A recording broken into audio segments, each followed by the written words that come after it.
What a big-time comeback from Syracuse.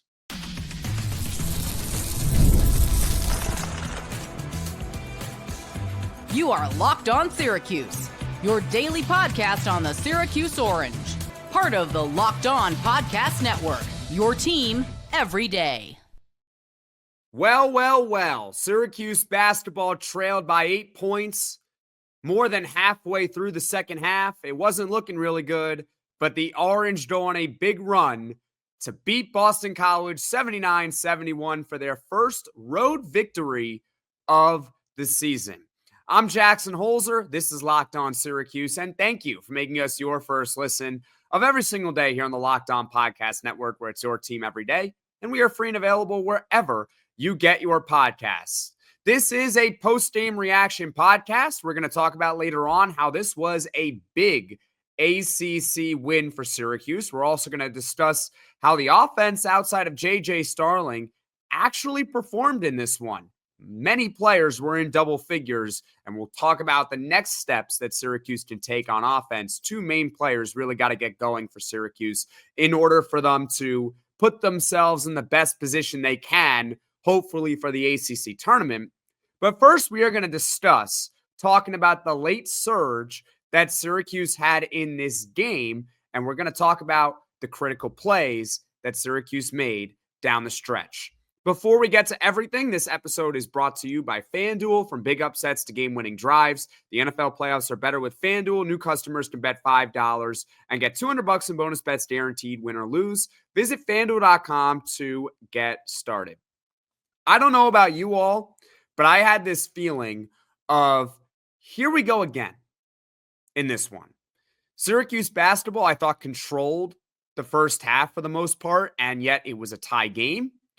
And as I expected, Boston College uses that late momentum from the first half, hitting a buzzer beater 3 to tie the game, into the second half, and they end up with a 54-46 lead with 8:51 to go.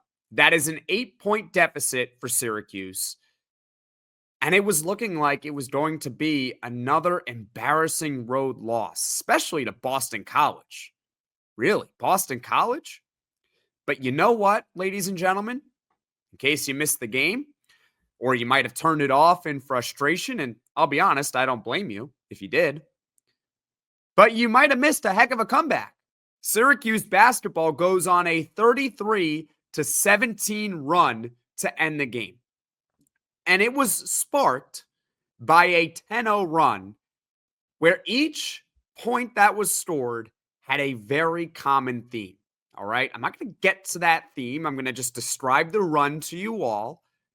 And then together, we will discuss the common theme of that run.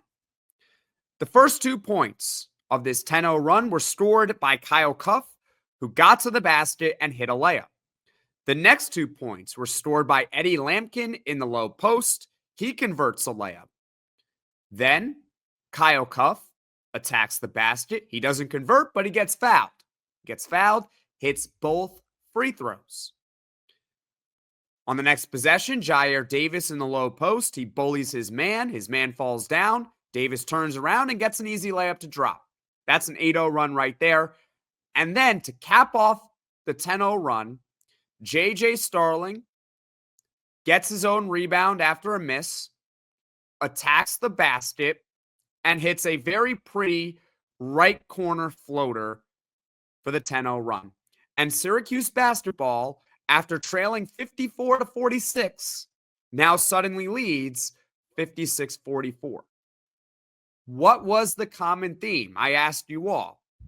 Feel free to comment in the comment section below before I give you my thought on the common theme of that run. You know what it was? I hinted at it. They attacked the basket. This team is so much better when they are attacking the rim. I felt during certain moments of this game, Syracuse basketball got a little bit 3-point happy. We saw in the first half, Lucas Taylor, who's been really hot over the last few games, hit a couple of threes. Jaquan Carlos hit a wide open 3-pointer in the first half. It gave Syracuse an 8-point lead. But in that moment, They hit 3 consecutive threes on 3 straight possessions, which I don't know the last time they did that. But after that, it seemed like Syracuse got a little bit three-point happy. They started settling for a lot of those shots, which you don't want them shooting the basketball. They're not a very good three-point shooting team. In that 10-0 run, every single point that was either stored at the free throw line and or by attacking the basket. So keep attacking the rim. That's where they are best at. So after the 10-0 run, and Syracuse has a lead in this one, the two sides, they exchange blow for blow, and Syracuse basketball with 3:53 to go leads 59-58. You know what that means? It's going to come down to late game execution.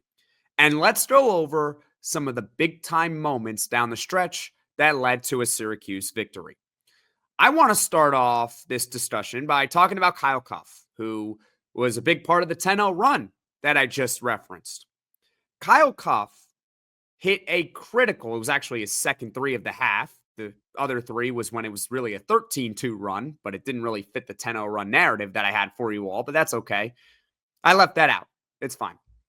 But Kyle Cuffe, off an inbound play with Syracuse leading by 1 point, hits a wide open left corner 3.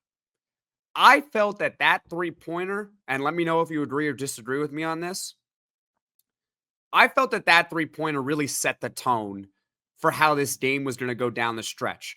As soon as Kyle Cuffe hit that three-pointer, Syracuse led by 4 points. Even though it's only a 4-point game, the feeling of here we go again to all of a sudden feeling like, oh my goodness, I think Syracuse is really going to win this one. That's the moment when that occurred. Kyle Cuffe hitting that three-pointer to set the tone for the end of the game. And now, I think we need to have a conversation about Eddie Lampkin. In a good way.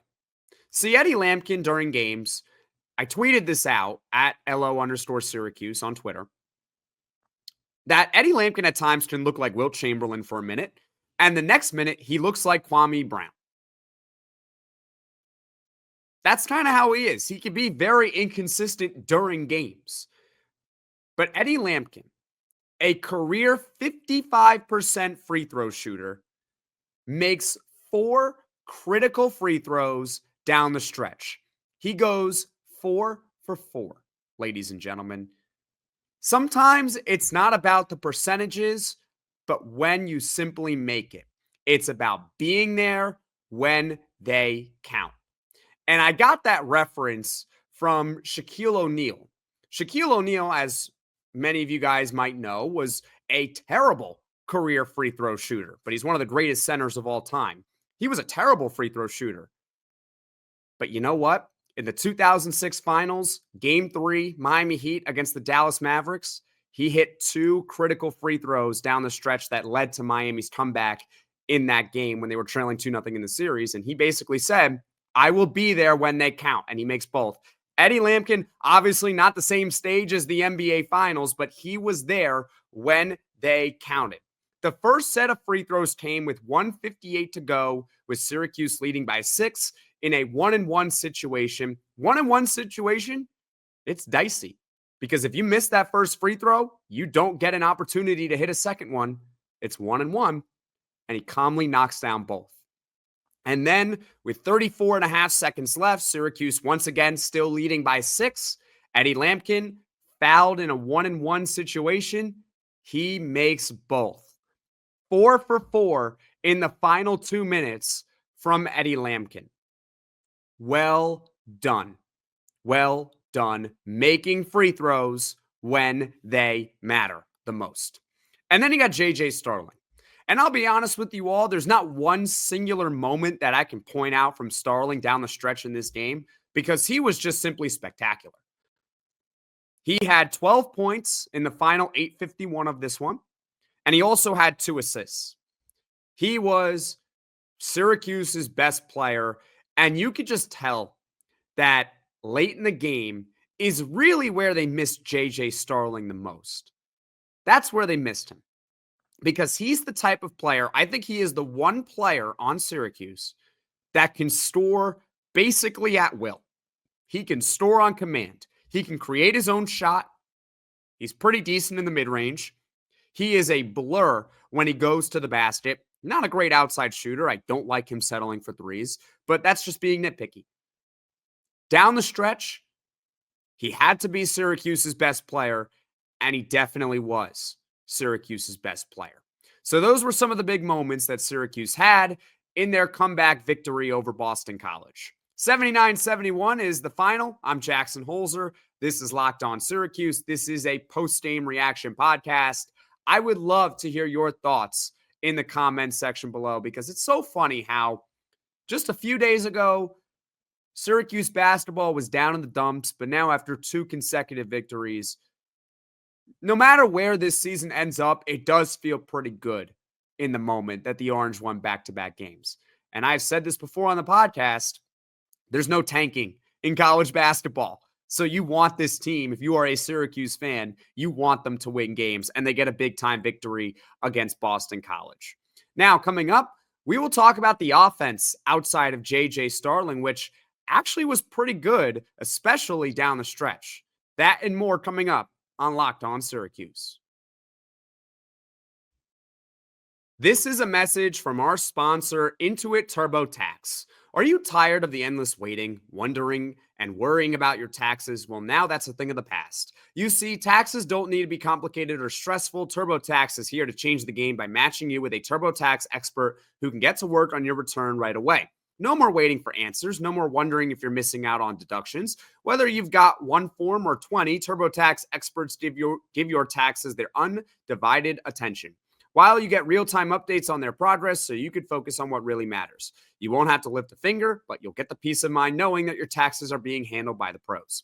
Ready for stress-free taxes and the most money back guaranteed? Head over to TurboTax.com today and get matched with your expert who's ready to take your taxes off your plate so you can focus on your day. Only available with TurboTax Live Full Service, real-time updates only in the iOS mobile app. See guarantee details at TurboTax.com/guarantees.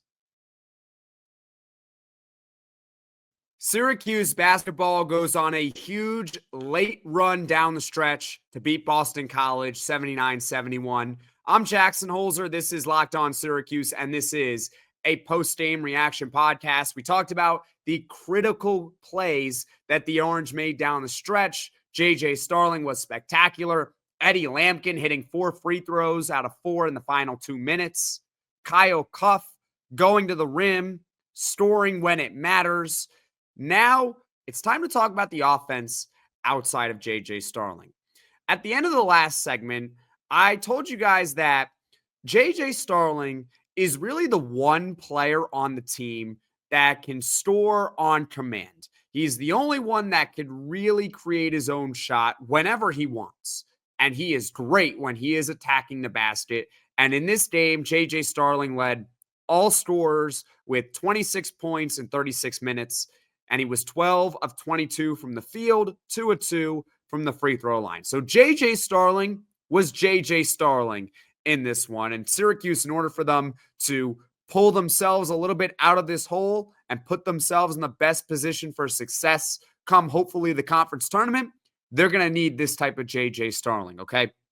But it should be noted that Syracuse basketball's offense outside of Starling was actually pretty effective in this one. The Orange actually displayed a good amount of depth. And that's saying a lot because Syracuse right now doesn't have Donnie Freeman in the lineup. Donnie Freeman, the highest rated recruit for Syracuse since Carmelo Anthony. He's been a bright spot for the Orange this season, but he's been out for the last 2 games now, and he's still considered day-to-day, at least the last time I checked, but he's been out with a lower right leg injury. And he was averaging about 13 points a game, which was second on the team. So you're without your second leading scorer the last 2 games, but credit to the rest of Syracuse for picking up the slack. All right? Because in this one, you got 15 points from Lucas Taylor, who was also 2 of 4 from the 3-point line. He has been a revelation, especially from downtown the last few games. But 15 points, I believe he led the team in the first half with 10 points, and he played 37 minutes. Bravo to Lucas Taylor. Jyare Davis with 12 points and 8 rebounds. Davis is another one of those players who's really effective inside. You don't really want him settling for any outside shots, but 12 points and 8 rebounds, he'll take it. Eddie Lampkin, 10 points, 13 boards. Kyle Cuffe, once again, in double figures with 10 points. So in total, Syracuse basketball in this game, outside of J.J. Starling, had 4 additional players in double figures. I don't know about you all, but if J.J. Starling is going to get the team 20-plus points and you have 4 additional players that are going to be in double figures, that is a recipe for success. That is balanced scoring throughout the lineup, which is honestly something that we did not see from Syracuse last season. That's one of the big differences from this year to last year. Now, last year's team, as of right now, was significantly better. But in terms of the depth, the Orange had great front-end talent. They had Starling, obviously, on the roster. They had Judah Mintz with the team. Bell was particularly strong down the stretch, but they really only had a few guys who could score. They really lacked a lot of depth. They were very much Judah Mintz and J.J. Starling and occasionally Chris Bell reliant. This year, as long as J.J. is going, it feels like they are going to get more balanced scoring, even when Donnie Freeman is not in the lineup.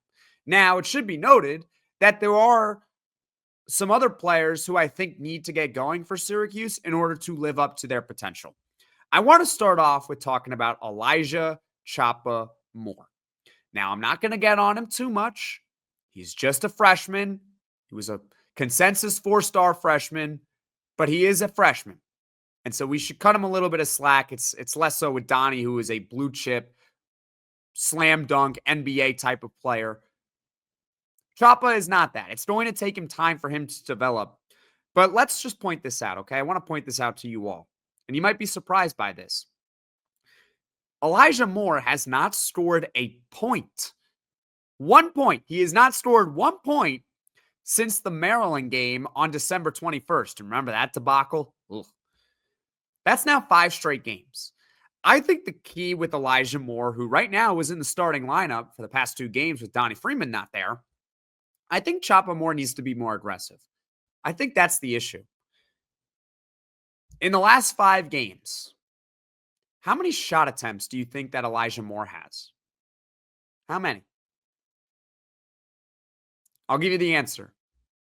I looked it up. I did the math just before recording this. Elijah Moore has 12 shot attempts in the last 5 games.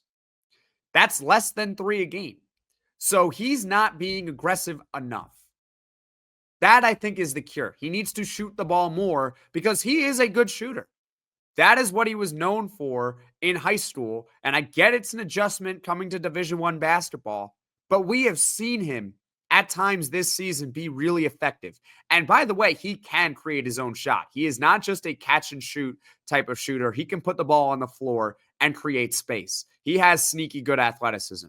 I think the key for Chapa Moore down the stretch, really not even down the stretch because we're not there yet, but the key for Chapa Moore for the rest of the season is to be more aggressive. He's a good shooter, but when you're only shooting 2 to 3 shot attempts a game, that's not a big enough sample on a per game basis. It's not. So Elijah Moore definitely needs to get going for Syracuse to be a better basketball team. And then you got Chris Bell. Let's talk about Chris Bell. I will compliment him, by the way, in this moment. All right. I will compliment him. All right. But I want to point this out because Chris Bell, the past 2 games, now it's the past 3 games, but he's been coming off the bench. And it's been mentally, I think, good for Chris Bell. He cited that actually in the last broadcast, that it's a good mentality switch. Now he's no longer thinking about when he's going to come out of the game, but rather he's thinking about when he's going to come into the game because he's coming off the bench. And there's less pressure, I think, on Chris Bell now. But today, he only finished with 3 points. The previous 2 games, he had 31 points combined. It looked like he was getting back on track. But today, I thought was a step back. But here's where the compliment comes in with Chris Bell. I will give him this. At the end of the first half, before Syracuse, of course, let up a buzzer beater at the end of the half to tie the game, well, there was a reason why Syracuse was leading by 3 points. And that reason was in part because of Chris Bell. because with about 7 seconds left in the first half, Chris Bell was fouled and he was shooting a three. So we got 3 free throw attempts. And he made all 3 of them. He made all of them. Remember against Tennessee, I really got on Chris Bell because he went 0 for 3 at the free throw line against Tennessee in a very similar situation at the end of the first half. But tonight, he hits all 3 of them. So shout out to Chris Bell. Would I like him to be more consistent? Would I like him to get going more? Absolutely. But you know what? Baby steps here. He made all 3 free throws at the end of the first half. It was crucial for Syracuse. So overall, the offense outside of J.J. Starling, I think it still has untapped potential. Leave a comment in the comments section below. Because coming up, we are going to talk about the stakes of this one and why this game was a really important win for Syracuse. So stick with me here on Locked On Syracuse. From big upsets to game-winning drives, the NFL playoffs are better with FanDuel. Because right now, new customers can bet $5 and get $200 in bonus bets guaranteed. That's $200 in bonus bets, win or lose. The FanDuel app gives you everything you need for live bets, same-game parlays, and so much more. My Super Bowl pick is the Buffalo Bills, and I sincerely hope that if you are watching or listening to this podcast and you are a Bills fan, I hope that I'm not jinxing your team. I'm not rooting against the Buffalo Bills, despite being a fan of a division rival. I'm a New York Jets fan. They're not in the playoffs again. But regardless, just visit FanDuel.com to join today and get started with $200 in bonus bets. That's FanDuel.com. Make this playoff season unforgettable with FanDuel, an official sportsbook partner of the NFL. This was a big-time victory for Syracuse basketball. They absolutely, positively could not lose this game. They couldn't. And you know what? They got it done. 79-71 over Boston College. Let me tell you guys why I believed that heading into this one, it was a must-win game and why it's so big that they ultimately got the W. BC entered this contest 218 in the net rankings. That is lowest in the ACC. For context, we all know that Syracuse basketball hasn't been very good this season. They are 158 heading into this game in the net rankings. Boston College is one of the few conference teams that is ranked below Syracuse in the net. And so even though this is a road game, this was a game that Syracuse basketball really needed to win in order to make the ACC tournament. That's right, to make the ACC tournament. The Orange have 4 games, now 3 after this win, but they had 4 games against teams in the ACC that were ranked below them in the net rankings. They just got the win against Boston College, so they are 1-0. They will play at home against Boston College on February 8th. And then they got 2 additional road games against Miami and Virginia Tech. Those dates for Miami is February 11th, and the date for Virginia Tech is March 1st. So in that 4-game stretch, in my opinion, I think Syracuse needs to go at minimum 3-1. If they go 3-1 or even 4-0 against in all 4 of those games, they will be in the conference tournament. Because all you got to do is be a top 15 team in the ACC, and that's based on conference record. So you got to get those victories against the bottom feeders. If Syracuse goes, let's say 4-0, they might not have to win any other game for the rest of the season, and it might be still enough to make the conference tournament because they got the win against Georgia Tech. So they would have 5 ACC wins. That might be enough. It wouldn't be good to only have 5 conference wins, but it might be enough to get them in the conference tournament. Every game from here on out is really crucial for Syracuse. Every game is. I think the realistic goal for this team, let's take off our orange colored glasses. This team is not going to be on the bubble in March. It's over. They are eliminated from at-large contention. The only way they're getting in is by winning the ACC. So I think the realistic goal is to finish top 9 in the ACC. Why is that the realistic goal? Why is that the goal that Syracuse should be striving for, you may ask? Well, in the conference tournament, 15 teams make it. But if you are seated between 10 and 15, you got to play another game. See, if Syracuse, let's say, finishes as the 10, right? If they finish as the 10 or lower, they would have to win 5 games in 5 days in order to win the conference outright. Now, it's been done before. Literally, NC State last year did that. NC State last year won 5 games in 5 days, and they not only did that, they went to the Final Four. But usually that doesn't happen, ladies and gentlemen. That type of Cinderella is very, very rare. If Syracuse can get into the top 9, they will only have to win 4 games in 4 days, which is a big difference, in my opinion. 4 games in 4 days versus 5 games in 5 days. Now, it should be noted that you could technically get a double bye in the conference tournament. You could. I believe you would have to finish top 4 in the ACC. I do not believe that is a realistic, obtainable goal to finish top 4 in the conference. I don't.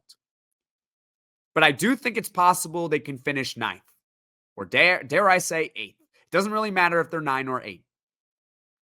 I think they can get there. That should be the goal, finish top 9 in the ACC. So getting a win against Boston College and hopefully doing it again in early February and hopefully getting wins over Miami and Virginia Tech, that's important to make in the conference tournament. Whatever they do from there on out is about seeding. And the goal is to be in the top 9. As far as what is coming up on the podcast in the future, Syracuse football, they recently picked up a solid 2026 wide receiver commit. So I don't know if I'm going to make it a full podcast or a mini podcast, but we will talk about Syracuse football recruiting tomorrow, okay? As far as the next basketball game is concerned, well, they host a resurgent Louisville team Tuesday at 7 p.m. Eastern. There will be a full post-game reaction podcast. Before the Syracuse game, in case you missed it, ladies and gentlemen, Louisville got a quad 1 road victory against Pitt. Louisville, a team that has been terrible the past 2 years, absolutely brutal, 12 wins in the past 2 seasons. No, not 12 wins in each season, 12 wins total. That's 6 wins on average a year. That's not very good. But now they are tracking to make the NCAA tournament as an at-large bid. Think about that. What a turnaround it's been from Louisville. And they will come to the Dome on Tuesday at 7 p.m. Eastern. And of course, I will be here for all of you on a post-game reaction podcast. Thank you for making Locked On Syracuse your first listen today. And for your second listen, you can check out the Locked On ACC podcast. Alex Dono and Kenton Gibbs, they keep it real and bring you the truth about where your favorite ACC team stands within the conference. Find Locked On ACC on YouTube or wherever you get your podcasts. Folks, thank you all so much for watching. Thank you all so much for listening. If you like this podcast, feel free to hit that like button. And if you really liked it, hit the subscribe button, turn on the notifications. And then if you could do me a favor, tell 1 or 2 of your closest Syracuse fans so that this channel can grow and reach all Syracuse Orange fans. Thank you all so much for watching. Thank you all so much for listening. And I will see you all again very soon.